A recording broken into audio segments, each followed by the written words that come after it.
Então ao conto Cantiga de Esponsais, do Machado de Assis, um conto de 1884, já da fase realista do Machado, fase madura do Machado. Nós temos aqui um narrador em terceira pessoa, ele acaba se dirigindo às leitoras, fala sobre as missas cantadas do começo do século XIX, fala bem dessas missas cantadas. Imagine a leitora que está em 1813, na Igreja do Carmo, ouvindo uma daquelas boas festas antigas que eram todo o recreio público e toda a arte musical. Sabem o que é uma missa cantada? Podem imaginar o que seria uma missa cantada daqueles anos remotos. Então ele não quer falar de padre, de sacristão, de sermão, nem para as mulheres ali, falar das mulheres mais sérias, mas ele vai falar do quê? Reparem, tudo ele passa assim o olhar no que temos nessa missa cantada, só o que ele vê? Limito-me a mostrar-lhes uma cabeça branca, a cabeça desse velho que rege a orquestra com alma e devoção. E aqui a gente cai no personagem, o maestro Romão Pires, que é músico. Chama-se Romão Pires, terá 60 anos, não menos, nasceu no Valongo ou por esses lados. É bom músico e bom homem. Todos os músicos gostam dele. Bom, então a gente chega aqui no nosso personagem principal, o Romão Pires. É maestro, é músico, tem certa fama, todo mundo conhece ele. Quem não conhecia Mestre Romão, com seu ar circunspecto, olhos no chão, riso triste e passo demorado? Tudo isso desaparecia à frente da orquestra. Então, reparem, né, esse Romão Pires, maestro, músico, ele vai conduzindo ali a orquestra com amor. O olhar acendia-se, o riso iluminava-se. Era outro. Reparem que quando ele é maestro ali, conduz a orquestra, ele é outro. E claro que termina, ele já nem parece o mesmo. Acabou a festa, é como se acabasse um clarão intenso. Bom, é claro que o Romão Pires vai até ali a sacristia, beija a mão dos padres, janta com eles, né? Mas ele já não é mais o mesmo. Tudo isso indiferente e calado, porque ali junto agora já não é mais o maestro, aquele que rege, aquele que brilha. Jantou, saiu, caminhou para a rua da mãe dos homens, onde reside com o preto velho, o pai José. A casa não era rica, naturalmente, nem alegre, não tinha o menor vestígio de mulher. Não tem nem flores ali, nem passarinhos, uma casa meio triste, né? O mais alegre era um cravo, tipo piano, né? Onde o mestre Romão tocava algumas vezes, estudando. Sobre uma cadeira, ao pé, alguns papéis de música. Nenhuma dele. E aqui a gente já entra num grande problema, o grande detalhe, tá? Lembrar que o mestre Romão sabe reger a orquestra, sabe tocar a música dos outros, mas aqui o grande problema é vocação versus ambição, um tema que se repete também no conto Um Homem Célebre, tá? Ah, se mestre Romão pudesse, seria um grande compositor. Por quê? Porque ele não consegue compor algo próprio, ou seja, vários papéis de música, nenhuma música dele. Parece que há duas sortes de vocação, as que têm língua e as que não têm. E aqui, de novo, né, o drama da ambição e da vocação. Ou seja, as primeiras realizam-se. Quem tem sorte na vocação acaba se realizando, né? As últimas representam uma luta constante e estéril entre o impulso interior e a ausência de um modo de comunicação com os homens. Só que quem não tem sorte na vocação tem uma luta que acaba em nada, certo? Bom, e quem é que é o exemplo dessa luta que acaba em nada?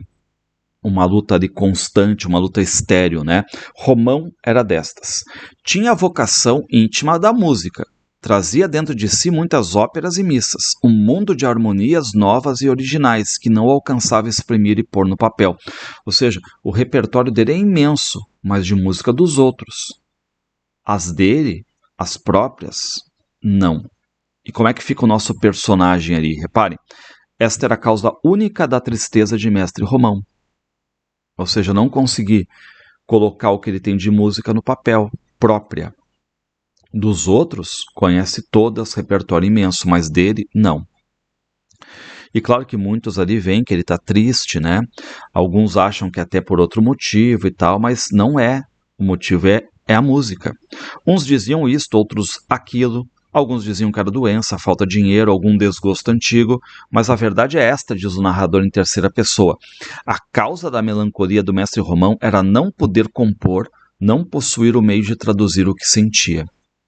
Ou seja, tem a música na alma, a música tá no DNA, tá no HD dele, tá na identidade dele, só que a música dos outros. Ele não consegue expressar, compor uma canção própria. Então ele fica ali rabiscando papel, ele escreve, ele compõe, enfim, vai pro piano, vai pro cravo, mas não sai. Tudo lhe saía informe, sem ideia nem harmonia. Nos últimos tempos tinha até vergonha da vizinhança e não tentava mais nada. Muito bem, então essa briga dele aqui contra a vocação que não sai, né? E qual é o drama aqui, ó? Se pudesse, acabaria ao menos uma certa peça, um canto esponsalício, começado 3 dias depois de casado em 1779. Ou seja, repare o título, né? Cantiga de Esponsais. Esponsais é o contrato de casamento, é o chamado noivado, tá? Então, o Romão Pires, ele começou até a criar uma cantiga de esponsal, mas nunca terminou.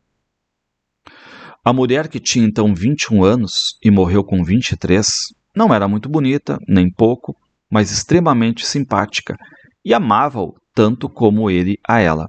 3 dias depois de casado, mestre Romão sentiu em si alguma coisa parecida com a inspiração. Ideou então o canto esponsalício e quis compô-lo, mas a inspiração não pôde sair. Ou seja, era uma inspiração que nascia nele, mas não saía. Ou seja, ele chega até a compor alguma coisa, algumas notas, mas não progride nunca. Quando a mulher morreu, ele releu essas primeiras notas conjugais e ficou ainda mais triste, por não ter podido fixar no papel a sensação de felicidade extinta. Bom, aí, né, o Romão Pires, ele meio que se queixa ali pro pai José, que tá, né, enfim, mal, diz pro pai José que ele, o Romão Pires, está se sentindo mal, que tá adoentado, pede pro pai José ir até a farmácia, né, a boutique e tudo mais, só que depois ele toma remédio e no outro dia ainda estava mal. É preciso dizer que ele padecia do coração, moléstia grave e crônica. E aí o pai José se preocupa, quer chamar um médico, né? E o que diz o mestre Romão? Para quê? Disse o mestre, isto passa. Só que o Romão Pires continuava mal. E claro que a vizinhança fica sabendo, começa a repercutir a notícia de que o Romão Pires está mal. Os que entretinham relações com o mestre foram visitá-lo. E claro que o pessoal está dizendo, não, isso aí vai passar, isso aí é doença de amor, tudo mais, tentam procurar alguma outra coisa, né? Só que o Romão Pires fazia o quê? Ó? Sorria, mas consigo mesmo dizia que era o final. Um dia de manhã, 5 depois da festa, o médico achou realmente mal. E o que o médico diz ali, né? Isto não é nada, é preciso não pensar em músicas. Reparem a ironia aqui, né?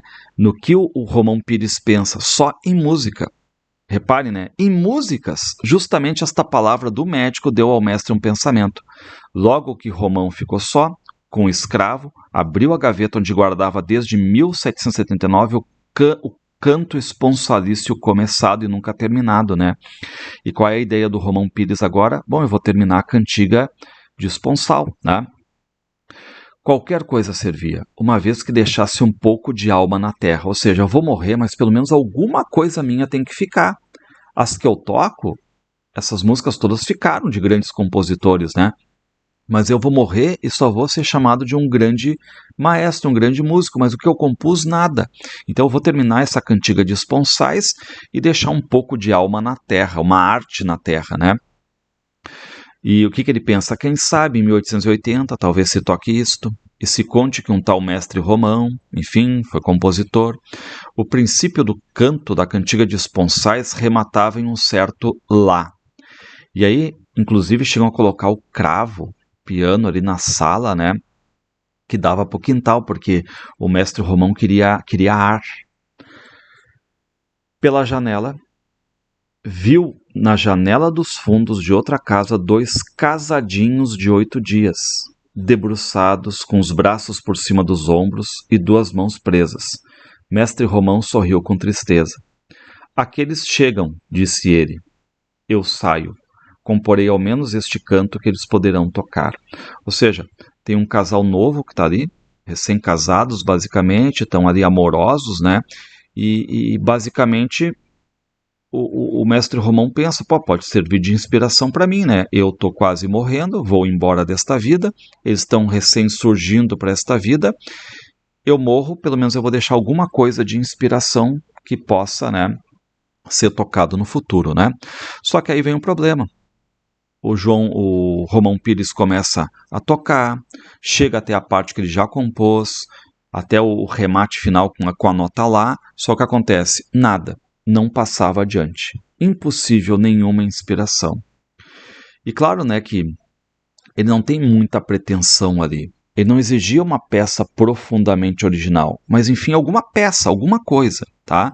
E vai repetindo e não vem, vai repetindo e não tem nenhuma inspiração. Para completar a ilusão, deleitava os olhos pela janela para o lado dos casadinhos, para ver se vem alguma inspiração, mas não vinha nenhuma inspiração. E sempre terminando, né? Lá, ou seja, ele para onde ele já tinha começado. O que ele já tinha feito, não surge nada depois. Desesperado, deixou o cravo, pegou do papel escrito e rasgou-o.